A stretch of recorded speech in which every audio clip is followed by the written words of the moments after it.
What's up everyone, welcome back to another video. So for the next few days, I'm going to be searching for some of the deadliest and rarest species here in Australia. So I've actually started this mission in a small section of rainforest in the top end of Australia. Now this area here in the creeks is home to the biggest species of crocodile in the world, the saltwater crocodile. And walking through these forests with me right now are giant dinosaur birds, cassowaries, the most dangerous species of bird in the world. But believe it or not, that's not the reason why we've come to this section of forest today. There's a small species of snake that only lives in this area here in Australia that we're going to be trying to track down, the green python. So this is not an easy snake to find by any means, because look at the terrain that we're walking through. The reason why they've evolved to be that green color is to blend in with their surroundings, so predators or me can't actually catch them. But you know, like the Komodo dragons that I've filmed and like the king cobras that I've worked with, this has been a species that I've watched for so long growing up. So to be out here looking for this animal right now in its natural habitat and be surrounded by so many cool, amazing and deadly species is pretty cool. So let's start walking around and see if we can actually find one.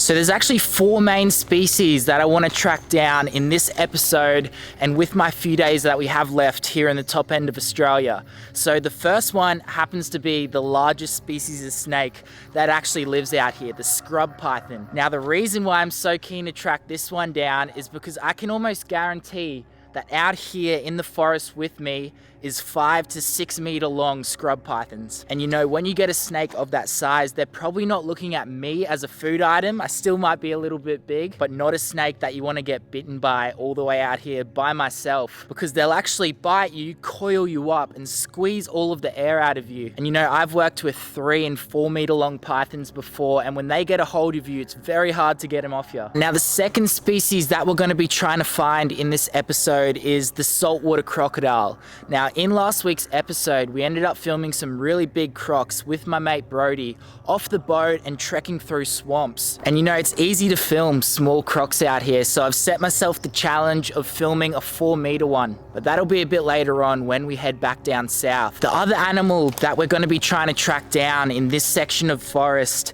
is a species that has actually caused human fatalities over the years here in Australia, and the largest species of bird that we have here. These things are absolutely insane, and there's not too many of them around this area. So yeah, while I'm trekking through the bush, it's definitely something that you have to be wary of. But again, something that I'm super keen to find and film over the next few days. And then yeah, the species that we're looking for at the moment, which is probably gonna be the hardest species to find, is the green tree python. So yeah, let's start putting some hours in and see if we can track one down. But a pretty daunting task when you're looking around and you're seeing how much ground there is to cover, how many trees these green pythons could be in. Let's do it.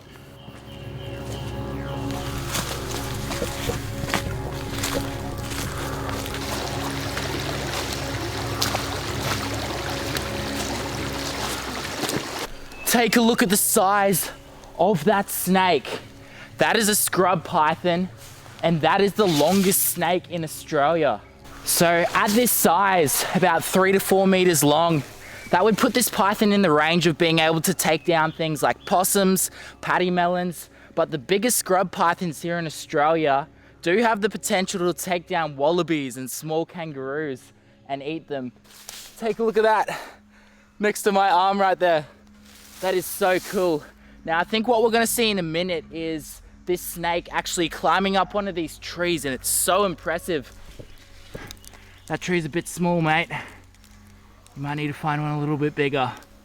The other name for this snake is the amethystine python. When you actually see this snake in the sun, it has a beautiful glimmer to it. Take a look at that, excellent climbers. Where are you going, mate? How cool is this? First snake up here in North Queensland, and it's a massive one. And yeah, I'll just get down next to him. You wouldn't want to get whacked by a python of this size. So these amethystine pythons can get a lot bigger than this. Believe it or not, this is about a 4-meter snake. He's obviously not feeding too well out here. And not only can they get up to 5 or 6 meters long, but when they get to that size, they're really fat. And they'd be taking down animals such as wallabies. Mate, that would be so crazy, seeing a big amethystine python take down a wallaby all the way out here. But what I'm really keen for is in a minute, I reckon right now, we'll actually see this python climbing. Take a look at this.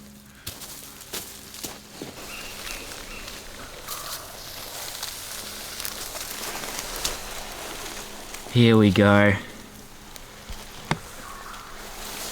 Take a look at that. So what he'll do is he'll wrap these coils up around the tree and propel himself up.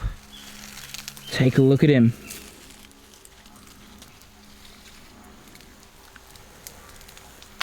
Wow, you can see that shimmer and the reason why they get that name, amethystine python. Take a look at him. He's going after this, mate. Wow. Coil after coil. Oh, that's so cool.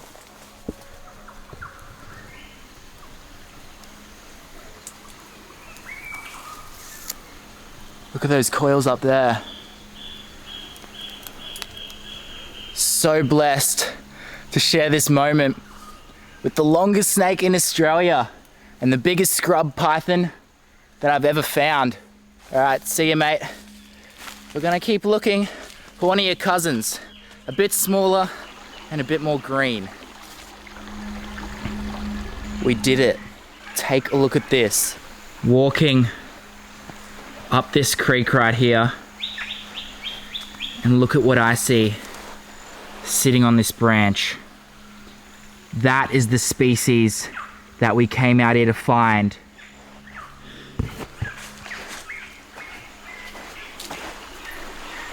Take a look at that.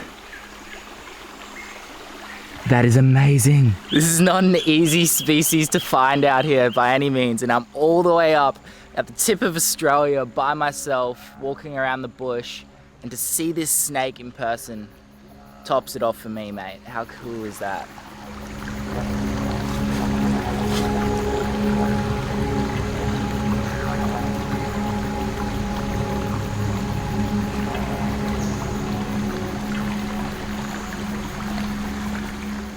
So this has to be one of the most beautiful pythons that we have here in Australia, and we've got a lot of them. We've got diamond pythons, black-headed pythons, womas, but just the colors, those bright greens on this snake. And if you actually look at this animal up close, look at it in the eyes, look at all those scales, it is incredible that this animal is just living out here, and it's not like any other species of python that we have here in Australia. So a green python of this size would be feeding on small mice, rats, birds, but since they're mainly nocturnal feeders, what will happen is they'll venture down from their treetop thrones up there in the canopy just on dusk, and they'll sit about a foot off the floor, and they'll sit there and they'll wait for little animals to run underneath them, loaded up in that striking position. So something cool is when this python was born, it was not that green color. It would have been a light yellow color, maybe even a slightly red color. And after a while, this green color starts to take them over, and it helps them camouflage from all sorts of predators out here. Because they're not a very big python, like that scrubby that we caught earlier, everything wants to eat them. How dare an animal try to eat you, mate? And I reckon this guy might be around 6 or 7 years old. I'm not too sure. They can live up over 15 years in the wild, and you can still get a lot bigger than this. But yeah, I reckon that might be it. We're off to find a 4-meter crocodile now, camp at a place that has these crocodiles overnight, and see if we can track one down. Wow, what a cool start to this adventure.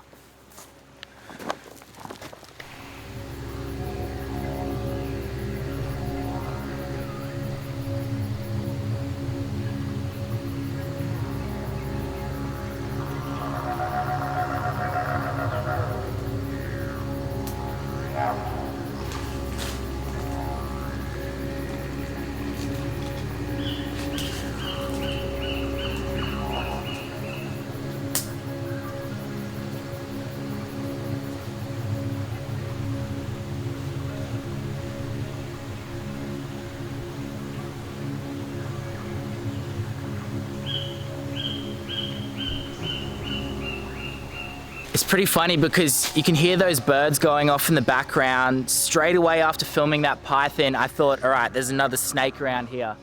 And I look up in the tree where those birds are going off, and that big scrub python has climbed all the way up there. And you can actually see the birds getting really angry about him. But things like that out here in the Australian bush are a dead giveaway. If you hear those birds going off, quite often there'll be a predator, whether it's a dingo or a lot of the time, big snake moving near those birds' nests. And yeah, those birds are not happy with him whatsoever.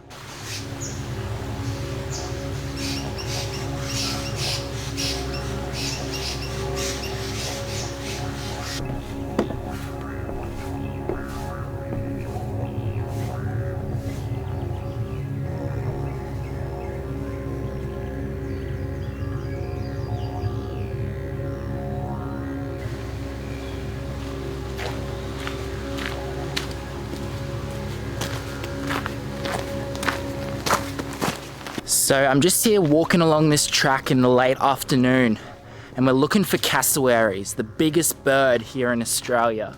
Crazy animals, potentially dangerous as well. A big cassowary is absolutely massive, and I've filmed them before up here in the top end of Australia. However, these cassowaries in this section of forest are fully wild, so they're not fully used to people. You can't get up too close to them. But what we're gonna try to do is track one down and get some footage of it out here in its natural habitat. So we're just walking this little path that's been cut through a thick section of forest, and it's home to these cassowaries. But what we're looking for is a sign to say that cassowaries are in this area.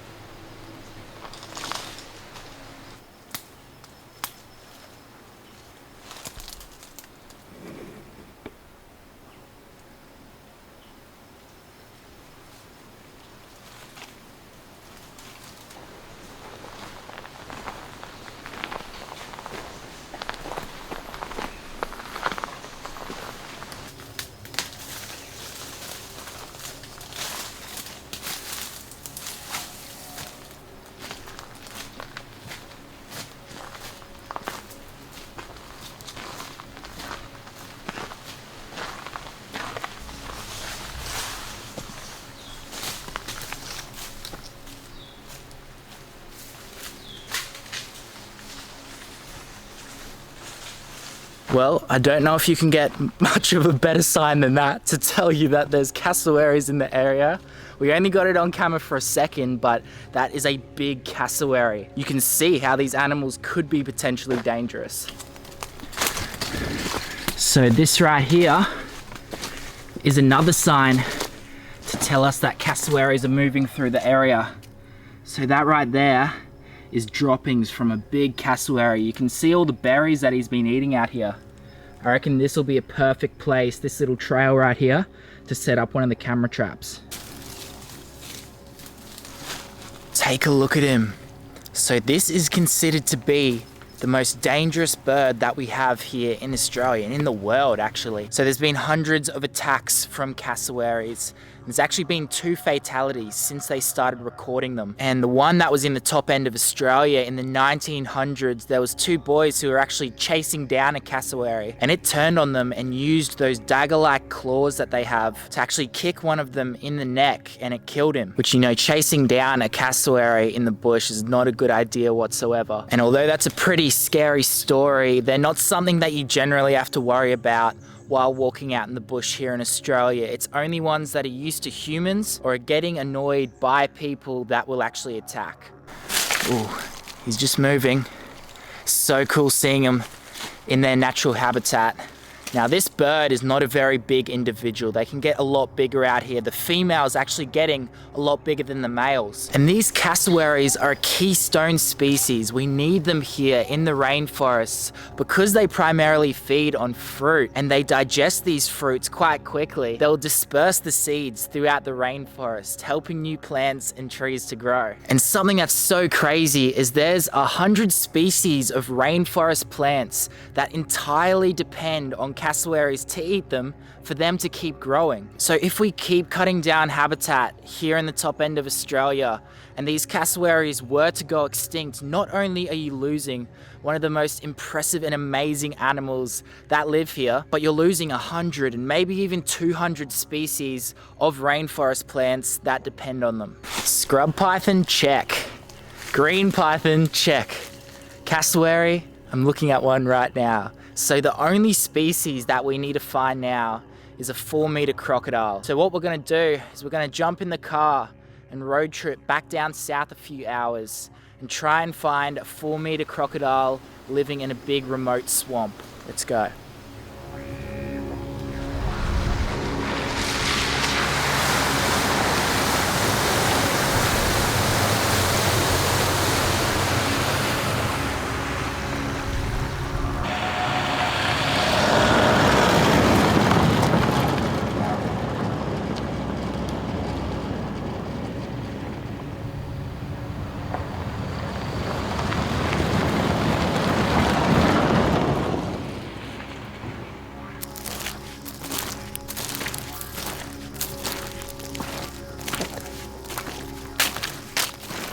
All right, have a go at this. So that right there is a croc slide. And I'm not sure if it's leading into there or if it's going into the creek.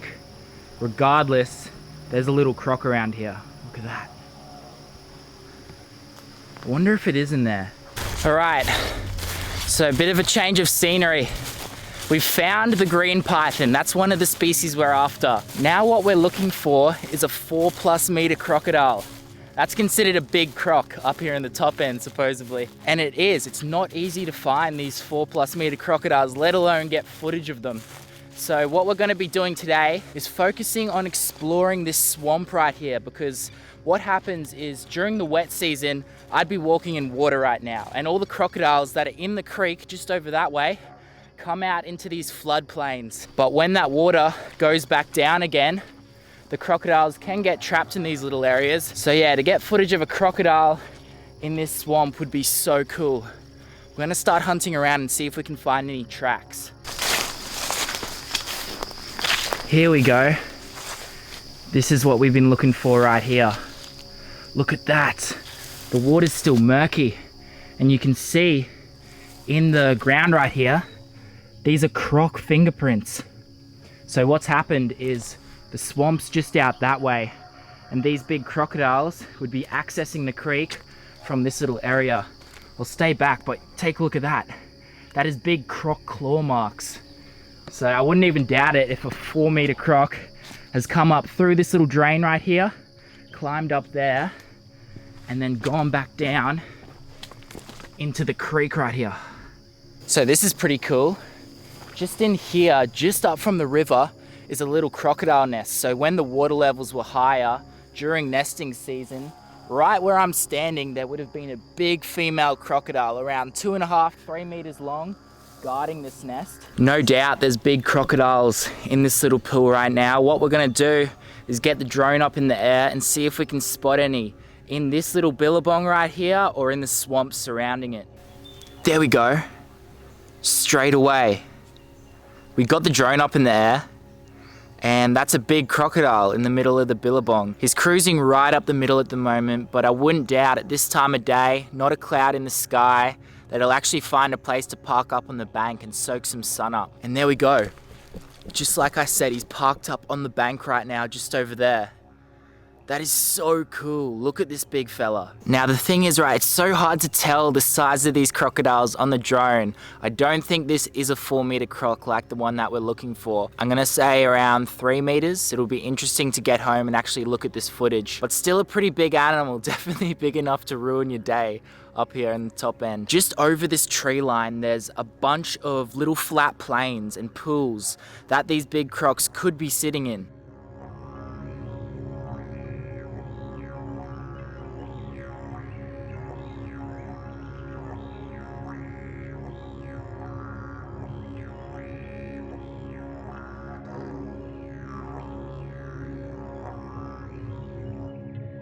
The biggest species of crocodile in the world, growing over 6 meters in length. Imagine one twice as long and 3 times as heavy as this one. It'd be crazy. There's one there. So that is in the shallow pool. Where is that?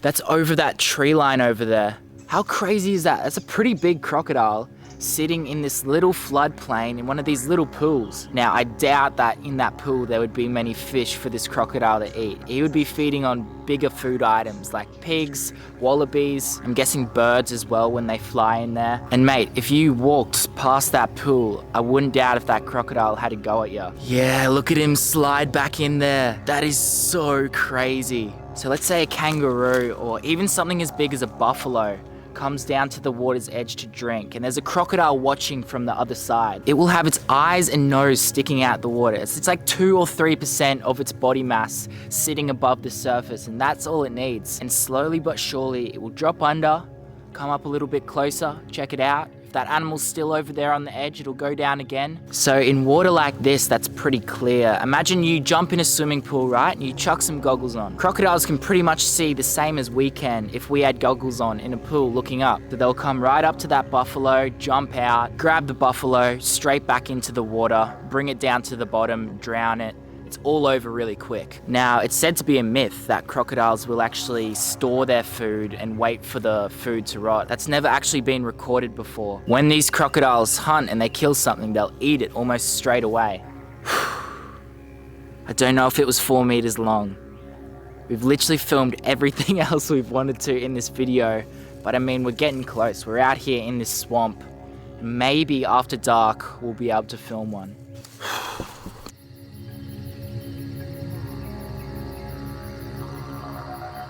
Late afternoon at the moment. It'll be dark very soon. And this is the time that we can actually eye shine these big crocodiles. Now, although we didn't see any 4+ meter ones and get up close to them today, we saw them on the drone, so we know that they're here. Sadly, the other thing that I saw in this area, you can hear the birds going off at the moment, are a bunch of wild dog tracks. But I got my knife with me. We're gonna go for a walk up this creek and see if we can eye shine any big crocodiles after dark. Let's get into it. It's crazy, it's a whole different ball game looking at these crocs after dark because their eyes are a dead set giveaway. And I wouldn't doubt it that in a lot of these swampy areas that I was walking through earlier, that there was little crocs in there. But we'll be able to see.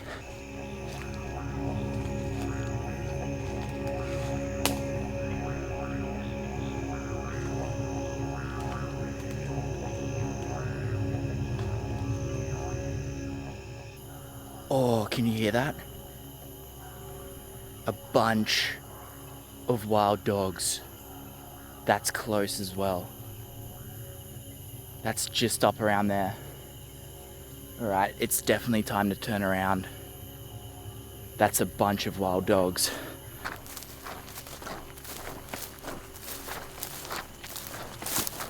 And you know, when I say wild dogs, I mean dingoes. And maybe 2 or 3 of these dingoes would be fine.